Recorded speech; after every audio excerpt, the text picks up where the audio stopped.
अभी आगाज है तेरा, बहुत कुछ सीखना है। कमर कसनी अभी बाकी है, मुट्ठी भींचना है। अभी आगाज है तेरा, बहुत कुछ सीखना है। कमर कसनी अभी बाकी है, मुट्ठी भींचना है। भले हालात हो कैसे। आपल्या सेशनमध्ये गोष्टी झाल्या त्याच्याबद्दल काय अनुभव सांगताल? विद्यार्थ्यांसाठी आला नमस्ते सर. नमस्ते मॅडम. नमस्ते sir, good morning. Very good.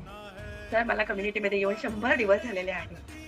Wow, 100 दिवस पूर्ण झाले. मॅडमसाठी क्लॅपिंग करा सगळ्यांनी. कॉंग्रॅच्युलेशन चॅटमध्ये लिहा. आणि काय अनुभव आला मॅडम 100 दिवसाचा? Sir, thank you coach, thank you super coach, thank you community आणि थँक्यू फिअर.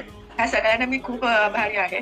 माझी शुगर खूप होती सर, 450-500 शुगर होती. 14-15 वर्षापूर्वीची शुगर माझी सर 17 कंटिन्यू 30 होती. कधी 200च्या आत आलीच नाही सर, कधीच नाही. 3 टाइम शुगर, 3 टाइम मेडिसिन घेत होते, 3 टाइम